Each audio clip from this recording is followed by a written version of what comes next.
to go ahead and share my screen once again to roll through a couple of announcements.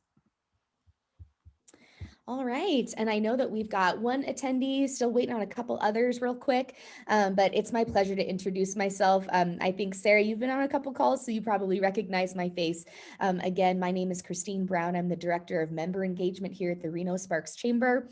And it's honestly been an absolute pleasure to host these Chamber EDU Business 101 calls. In the last couple of weeks, we've had some incredible speakers, some incredible content, and I'm really proud of what we've been able to produce and offer to our members. And of course, all of these programs are free, and we're so pleased to be able to do that for everyone. And just a quick reminder, if you've missed any Chamber EDU sessions over the last few weeks, they're always available on our YouTube channel, usually the same day. So you can watch them on demand. It's way more important to us that the content is out there. You can send those links to anyone, even if they're not a chamber member. It's just really important to us that people, especially businesses, have the resources that they need right now. So please accept that as a gift from us. Speaking of gifts, we actually have a complimentary, I won't call it free because it did cost it, someone put in a lot of work for this, not free, but complimentary gift for those who attend this call today from Stephanie Kruse and KPS3.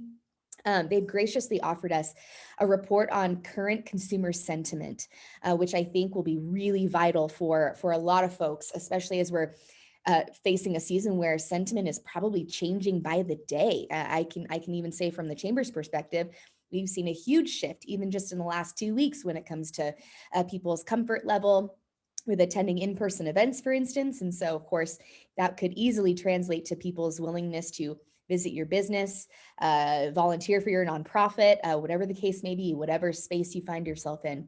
So, it's important to continue to monitor consumer sentiment and how people are feeling. And we're so pleased that Stephanie and KPS3 were able to do that just for our members today.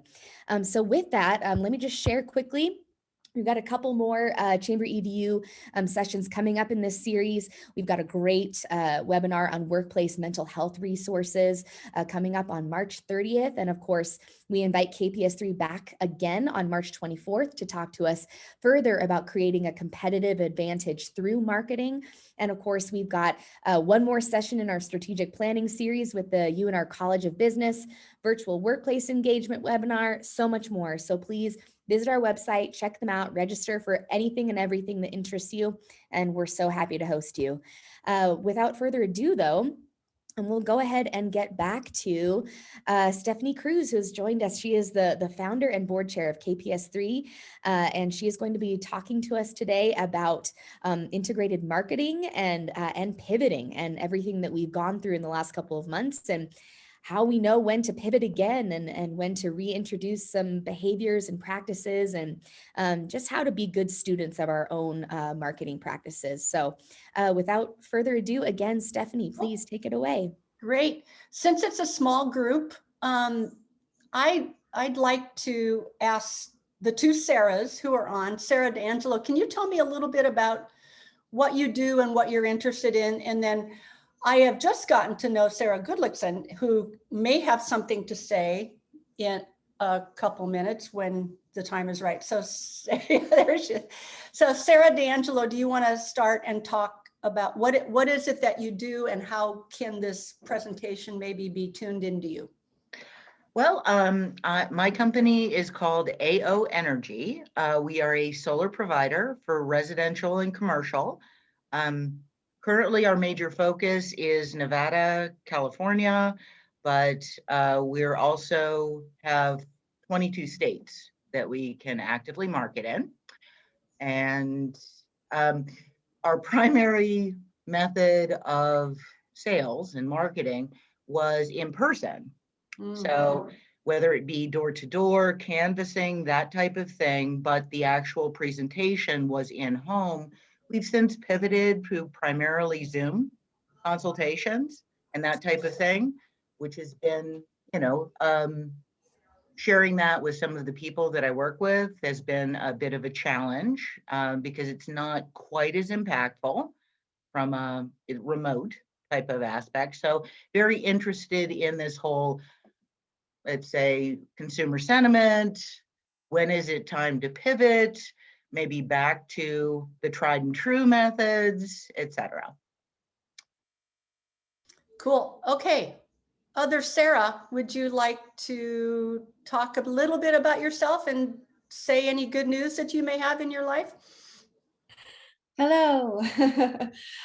So I currently live in Denver. The reason I'm here is I'm moving to Reno. I also am going to be joining the KPS3 team as an account director. So when I saw this on LinkedIn, I thought it was two-pronged, a great way for me to hear from Stephanie, understand a little bit more about what KPS3 is doing and some of their insights, and also learn about what businesses are going through in the Reno area and just gain some insight, since I actually have never been to Reno before in my life. So that's why I'm here. Cool. Well, welcome in advance to coming to Reno. And Stefan just joined. Stefan, because we're a small group, can you talk a little bit about your background and anything in particular I can try to address today? Yeah. My name's Stefan Jefferson. I work for a company called Gratis Gives. It's a local merchant service company that is a purpose-driven capitalism. So whatever we're able to save a business owner on their payment processing, we take a small portion of that and give it back to one of the 12 nonprofits we work with. It's been awesome. I'm just coming on board with Gratis, but also on this call. I've been coming to these Chamber EDU events and they've been pretty awesome. I do got at 11:30, so I'm going to hop off early, but I just wanted to come in and just listen. Great. You'll get a copy of the presentation and our free gift, our Oprah look under your chair. You got a free gift coming thing afterwards on consumer attitudes. One of our nonprofit clients works with you, Safe Talk for Teens. I don't know if you've had a chance to meet them yet. So that's good. Good for you. That's awesome. Okay, I am going to attempt to share my screen. Let's see.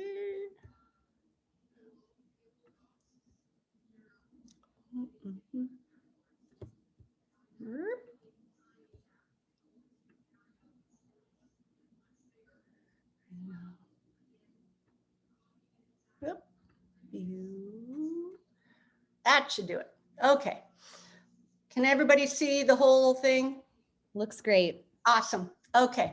So I'm going to go through a fair amount of material. Again, you're going to get this all afterwards. And if you have any burning questions that just can't wait, otherwise you'll forget them because you're my age, go ahead and raise your hand and I'll try to address them or put them in chat, and then we can kind of address them, or you can wait till the end. So today we're going to talk about repivoting. We worked with a lot of clients when COVID first hit. And a lot of it was crisis communications, and then depending on the industry, a quick redo of their marketing plan and their marketing approaches and how they had to adjust to and adapt and embrace technology. So the coming back from this is obviously very different than the going into. So that's what I kind of want to talk about today, are some of the things you can do and read. So today's discussion is, where, as a nonprofit or a small business, do you look to get the signals that the time is right for your organization, your business, to do something different? And then I'm going to do a very broad brush review of integrated marketing communications tools and a little bit on their pros and cons. And then incredibly important is, how do you measure if your strategy is working or not? If resources are tight, whether they're money or humans, you have to know whether you keep going or you do something different. So again, key performance indicators, KPIs, is very important. Set those in advance and you can kind of know what you have to change. So here is a laundry list of the things that you might want to be monitoring. You should be really looking at a bunch of different things to give you hints. So the first is world trends, and you may go, oh, well, what does that have to do with me? I don't know why I have to look at what's happening. When it comes to this particular pandemic, there are a lot of hints about what's going on. If you're looking now over at Europe, they have wave 3 in Italy. They've shut down again. The development of variants, all of those things are hints on what could be coming our way. And, you know, as a ex-RN and a public health nerd, I can say there's a lot of optimism, but we're not out of the woods yet. There's a lot of things happening that are, you know, concerning.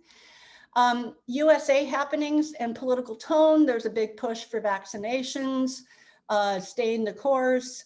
Politics have really colored businesses and other people's response to the pandemic and different components of addressing it. So it's just really good to kind of do a scan every morning to see what's happening. State regulations and county regulations and ratings in terms of your zones. If you're in a small business, you will likely, as you reopen or expand your opening, you'll have to submit some sort of plan to some governmental entity, and that's going to be important to do well, otherwise they're not going to let you proceed. Your industry can be a huge source of information, and this is all really secondary research. We've worked with many small businesses who don't have the money or the time to do primary research, which is go to your audience and ask them directly what the questions you want to have answered. So Moana Nursery, for example, is a client, and they have a very robust professional association for landscaping and green goods that give them a lot of good information about what's happening in the industry, how can they capitalize. So that's one example. Green energy, we've worked in that sector, and I can tell you there's a lot of good sources in terms of what others are doing in your industry. And then finally, your microcosm, you. What are your customers and employees thinking? Will your employees come back? Are they willing? Are they willing to work in person? And what was the situation you had to create to get through this? If you were a retail outlet, did you have to close totally? Did you have to require XYZ? If you were a bar, did you have to start serving food? You know, so there was all of these things that you did as a small business stalwart who said, yeah, I'm going to get through this. So all of those things have to be part of the funnel that goes down to one point where you say, okay, now what? So you're going to get these. These are two great resources. Go and sign up for Morning Consult and Apple News, their dailies. They give you such good information, just quick updates about consumer attitudes, especially like willingness to do XYZ, travel, go to a movie theater, go to a public event, go to a sporting event. So those are two great ones. If you don't get their morning news, you should. The Reno+Sparks Chamber, the e-news that you get from them just gives you the latest on resources for you. And especially they have a great finger on the pulse of local and state politics and how it's going to impact you. And then again, your professional or trade association, if you do not take advantage of those, please do. They're rich in resources. And then agency or consultant resources. If you use KPS3, you have access to the report that we're going to share with you guys who attended. A media partner we use is called Resonate, and they do lifetime monitoring of consumers' attitudes on, I think, probably 15 to 20 different attributes.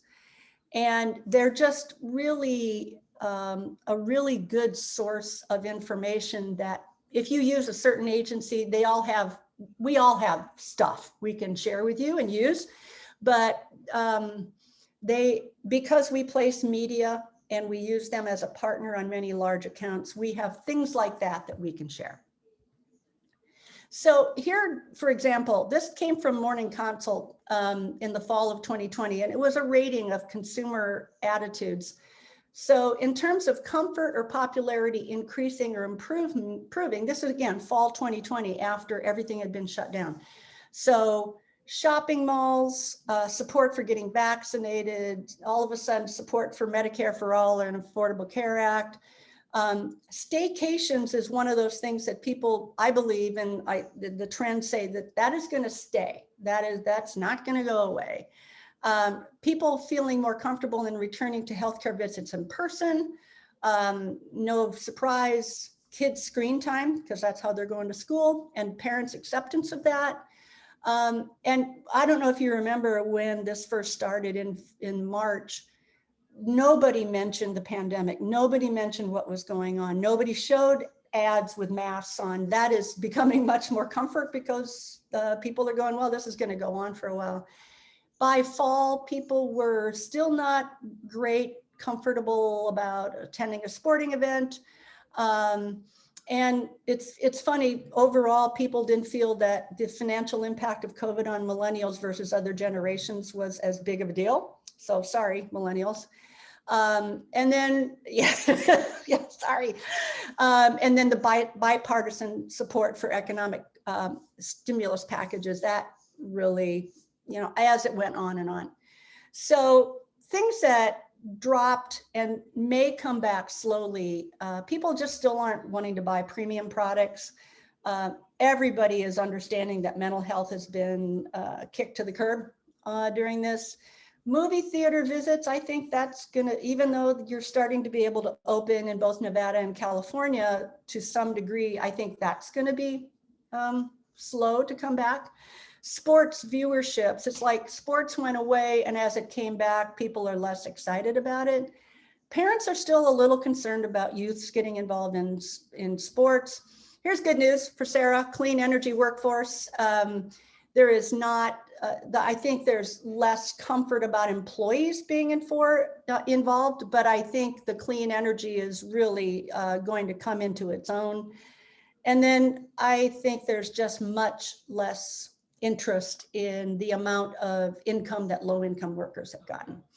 So by fall, again, flat or hovering. Concerns about COVID's impact on the economy. I think everybody thinks it's been flat. As you know, when this first hit, everybody had to download Zoom or TikTok, and everybody was shopping more on Amazon. And that just flattened out by fall. And another quick thing that came up with Morning Consult today, Amazon has just dethroned Walmart as the top apparel retailer in the United States.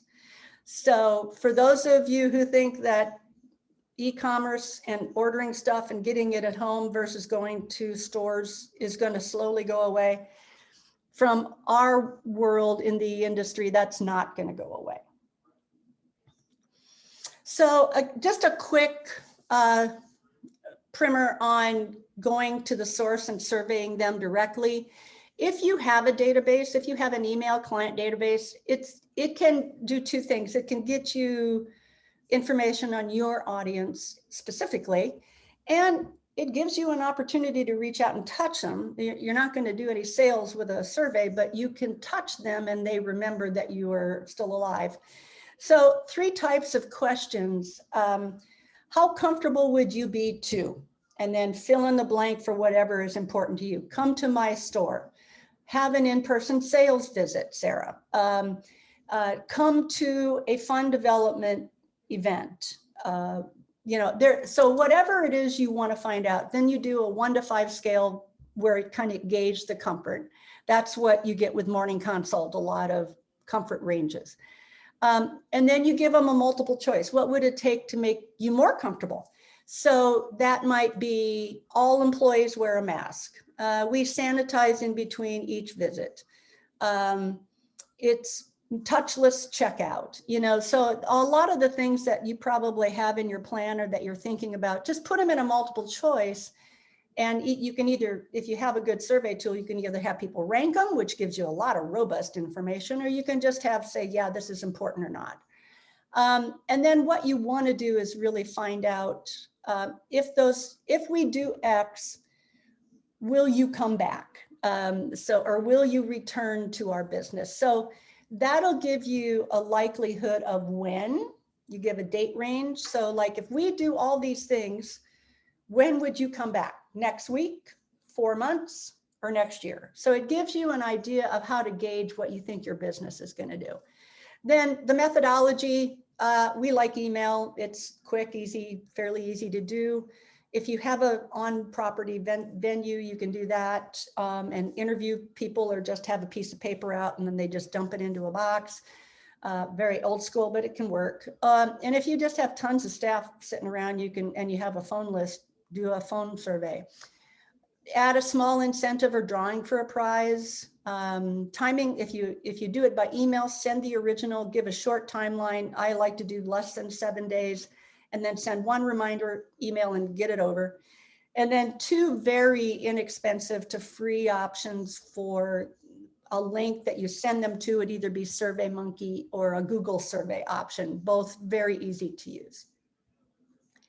So again, high level, what are some of the tools you can use in marketing and communicating your return, the how and the when, and create a little wow. So there's paid advertising.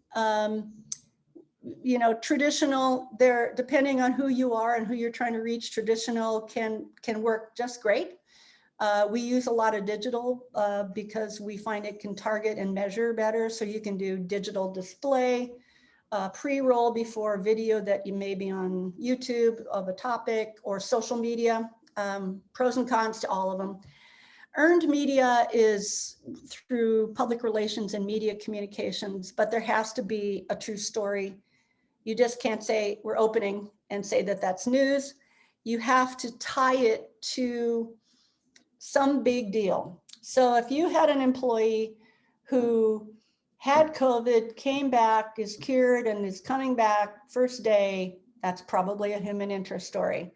If you're tying it to something bigger, like e-commerce trends or clean energy trends nationally, there's a lot of national things that you can tie your particular story to. So lots of ways to look at it, but there has to be a true hook. And after the first couple calls to reporters or editors, you'll know whether you have the right hook or not.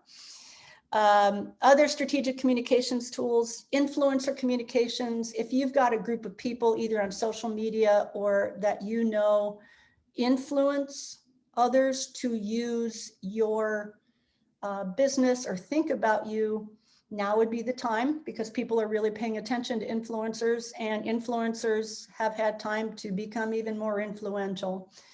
Social media, if you have a good base and you know how to handle it.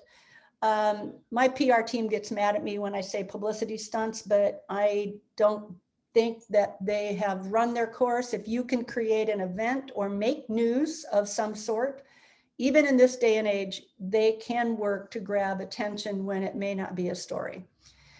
Use existing customers to refer people to you, and then sneeze. I call them sneezers.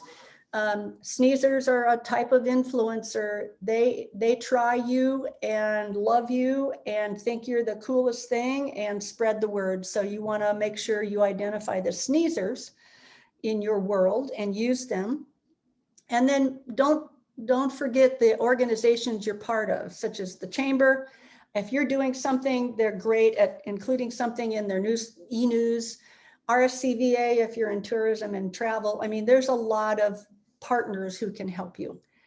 Virtual events and announcements, that kind of keeps people engaged, like the Chamber has done with this series, and lots of people are doing virtual events, virtual fundraisers, virtual meetings, etc.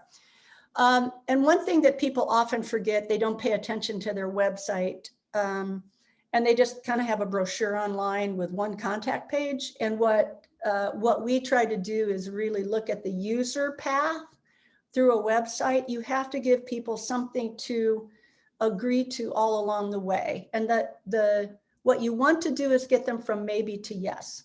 So maybe is a quick pop-up survey or question that somebody has to engage with, or download this free report. And then you get data and you get information, and then you can get them to yes or schedule an appointment. And then something that's part of a good strategic communications program is, and this would work great for green energy, renewable energy, expert communications and content development.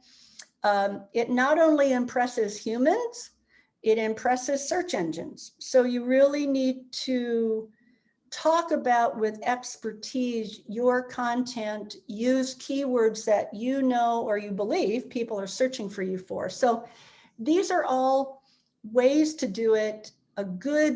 If you have time and energy and like to do this kind of thing, you just have to prioritize what you think you need based on the research that you have done. So if your hard cost budget is tight, the hardest thing for people to do, especially in small businesses, prioritize the segments who are most likely to return and buy.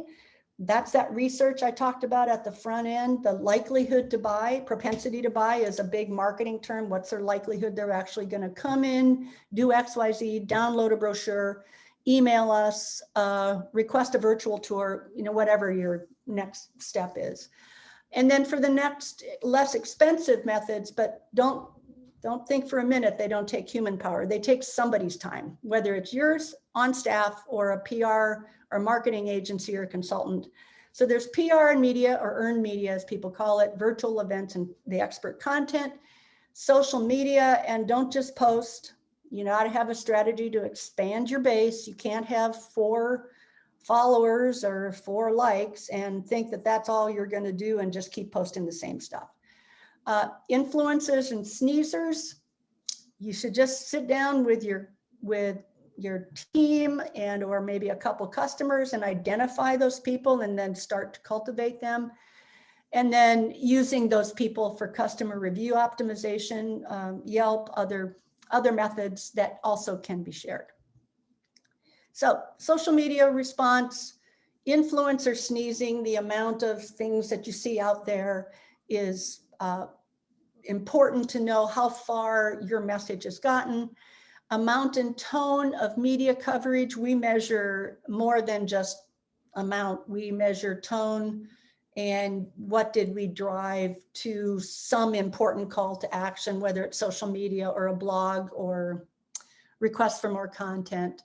Response from your targeted segments, links back to your website, and you're going to need to be prepared to put the right measuring methodology on your website if you do any kind of digital campaign. Increase sales, web traffic engagement, getting people from maybe to yes. Those are all done, some easily, some not so easily. So those are all things that you should in advance set your KPIs. So just in summary, this is really an interesting time to be in business. You're busy doing all of those things, PPP reconciliation, you're prepping your physical plant, you're trying to get your staff back, you're trying to figure out how to make up a business loss, you're filing your plans. The one thing I keep telling my clients who have an on-site venue is don't cut corners on any of those other ones, because the last thing you want to do is become a hotspot, an identified hotspot, and then have to deal with the negative PR. So in spite of all that, you have to make time and some resources to tell your customers that you're open, safe, and better. You just, if you build it, they may or may not come. So you have to really know how to communicate that and put this into your budget, whether it's time budget or hard resources budget. And with that, questions? All right, Stephanie, thank you so much. That was rich. It really was. And there's Sorry. No, that is a good thing. That is a good thing. It gives us a lot of things to chew on and consider as we each move forward into, our respective corners of the world.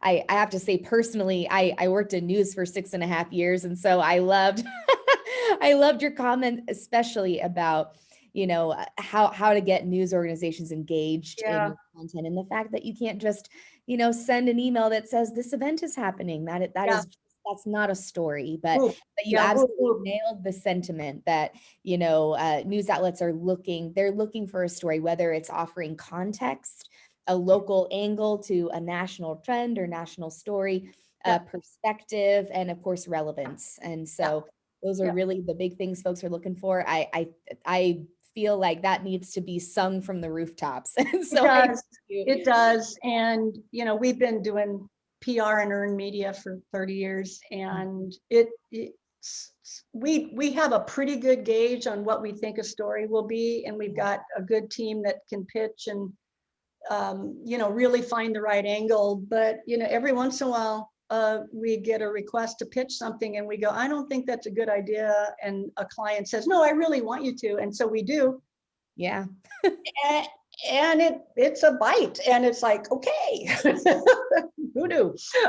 Yep. I mean, the quote unquote slow news day, I mean, you just never know. You never know. Yeah. It's good to put things out there because you do never know, but it's always going to help when you have context, perspective, and relevance on your side with a story pitch. Yep. But enough about that. I think we've got Sarah had one question in chat, looking for a little bit more of a definition about sneezers, and maybe even why you use that term in particular. Okay. Sneezers are, I think, one step more important than just influencers. Influencers, they have an audience. People respect what they say. They don't have a propensity to chat something up.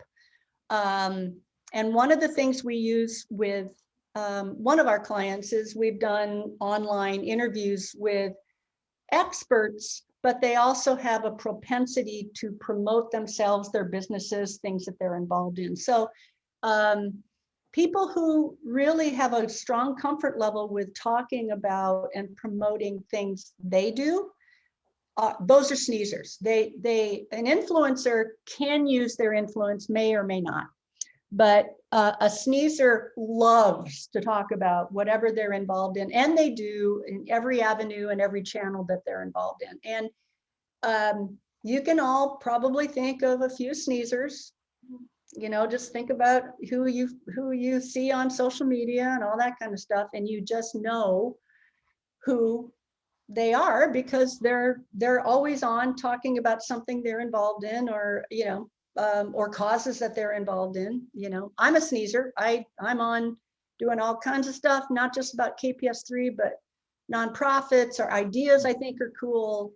So it's somebody who has a love of promoting thoughts, ideas, businesses you're involved in, causes, that kind of thing. So it takes influencers one step more. Okay.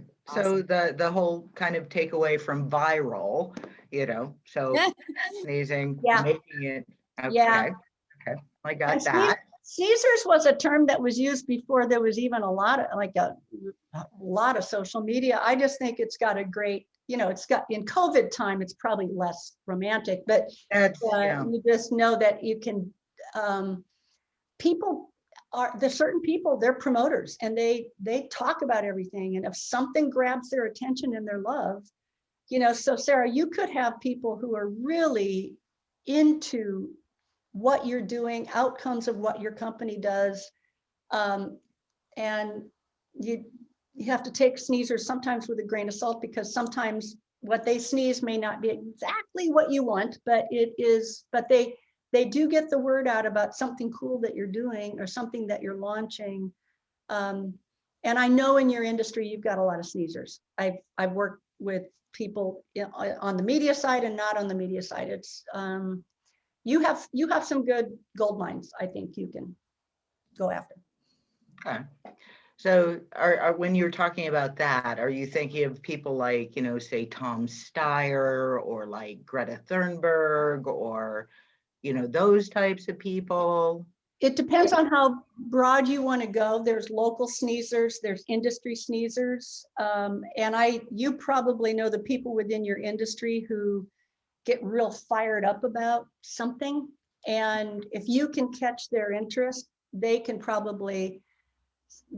even giving you a mention in a presentation they're doing, or a mention on social media, or they reference you in a blog. I mean, those could be very strong. I mean, or you could have, if you're looking for a business to business sneezer, there's a few of those out there too, who could become a customer and sneeze how cool you are and what you're doing for them. So, I mean, there's different levels, especially since you're nationals and regional, especially, there's different ways, there's different people. I don't know enough folks in your industry.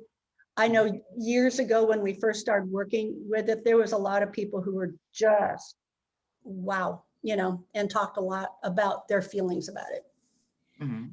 I think some good news around what you're addressing specifically, Sarah. I know for us at the Chamber, we're really making a mark when it comes to our involvement with renewable energy, with combating climate change, and the next Chamber EDU. And I'll probably start talking about it more as future calls go on. But our next Chamber EDU series in April and May is in partnership with Nevada Green Business.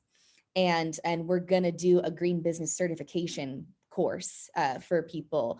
So all that to say, I think we're starting to reach at least a little bit, hopefully locally, among Reno+Sparks, a little bit of a fever pitch when it comes to businesses' interests specifically in and some influencers, specifically local influencers, being engaged in the topic firsthand. And so I feel like right now is a great time to start reaching out and getting in touch with folks, because there's about to be a lot of people who are involved. And your company's participation in panels, conferences, regional, national, if you spread the right message and you've got a passion and an excitement and you give a couple of cool ideas, there could be sneezers in the audience who are going to talk about you all day long. So that any chance you can to go out and impress them, find them, and give them fodder is important, I think, especially in your industry. Mhm. And we end up, we have like referral partnerships, especially with, say, contractors. Sure. The ideal scenario is, say, roofing contractors, because Right. anything, if you do your roof and you go solar, you actually get the tax credit off your roof. It becomes part of the project. Mhm. That becomes a great partnership. I was also curious when you were talking about the newsworthiness. Mhm. We have a community reinvestment program. So for every 100 systems that we do a drawing, third party, for a free 5 kilowatt solar system giveaway. If somebody has already gone solar, they can take the equivalent of $12,500. Wow. And we roll That's that nice. over. So for every 100 systems, it's a reinvestment. So Mhm. kind of giving back to the community. That's always a nice angle, especially in Reno. Reno is very giving back. And you can get some nice short-lived blurbs about your giving back and your programs. There are media who definitely will cover that. But it's unless the person who won it has a really heart-tugging personal story, Mhm. then you will, I mean, if it goes to maybe a veteran who is trying to save energy, or if it's a brand new homeowner who just made it through COVID and is able to buy a home. So, I mean, there's all kinds of fingers to use. I think you have people who your partners might identify as, oh my God, this system is saving this family of 5, several $1,000s every couple months, and they need that money in order to XYZ. I mean, so I love human interest stories. And if you get the right reporter, Kristine, you can weigh in on this. If you get the right reporter, they can do a lovely job. Absolutely, I would have So to. I would look at your end result, Sarah, and see what family, what story do they have that you could optimize? Mhm. Yeah, we work on getting, let's say, I guess, that comment afterwards, what's your experience, et cetera, the personal stories and that type of thing. And once we have that, and I have that story of who wins, because I've had people, once they've gotten their entry, said that, well, you know what, I would just donate this. Yeah, no, that's awesome. Yeah. Okay, to Housing for Humanity or something along those lines, which would Awesome. be awesome. And that's a great story. I mean, if somebody says, that's really cool, but I'm going to donate, you get credit as the donor, your partner gets credit. and the person who says, I don't really need it, I know somebody who needs it more than I do. Mhm, That's a lovely little complex story. mhm. Awesome. We've got just a couple minutes left. I do have a quick question, Stephanie, about frequency. I know that I think a lot of businesses have really, especially on digital media, leaned really hard into digital, as is appropriate, during this time. And I loved your comment about signals, watching watching to see if your analytics are telling you a story that, indicates that people are engaging less, unsubscribes on your email list. Those are some signals, to really kind of let you know, okay, something may not be working. You may need to reevaluate.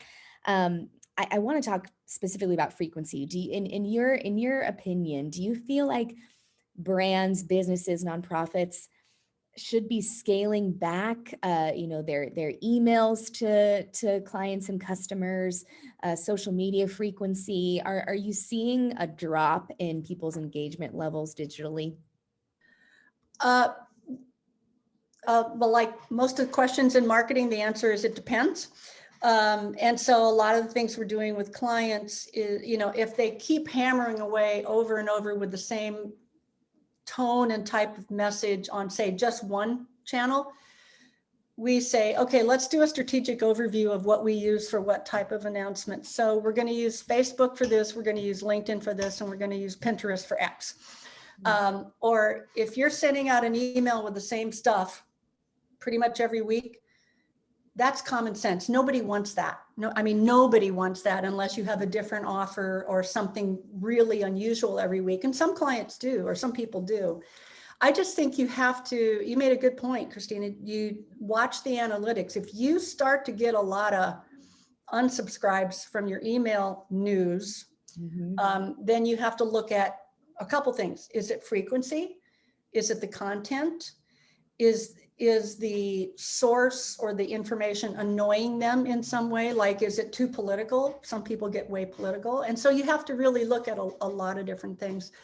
I like a constant drumbeat of touches, but it doesn't have to be the same information on the same channel over and over and over. So you got to pick your channels, do your channel plan, and say, I only have the budget and time to do email marketing and LinkedIn and Twitter. And that's where I'm going to spend my time, because those are where my analytics say I should spend my time. Then you watch it, and if it's not working, you do slight alterations and try to figure out what's wrong, content, channel, or audience that you're sending it to. Right. Absolutely. Okay. Well, is there anything else, any closing comments or thoughts before we take off to enjoy the rest of the day? All right. Very interested in that April program. Yes. Oh, absolutely. And feel free to email me. I can tell you more about that. It's free to participate. So we're really hoping, and of course, free food never hurts. So we're excited to see some businesses come in and make green certification a priority. And now's the time to do it. So we're hoping a lot of businesses will take advantage. All righty. Well, again, thank you, Stephanie. Thank you so guys. much. It's been a pleasure. And Sarah, both Sarahs, thank you so much for coming. We very much appreciate it. And again, this will be available on demand on YouTube, as are all of our Chamber EDU sessions. So please, if you want to marinate or chew on this a little bit more, please feel free to do that. So thank you all once again. Thanks, everybody. Have a good Thursday. Bye.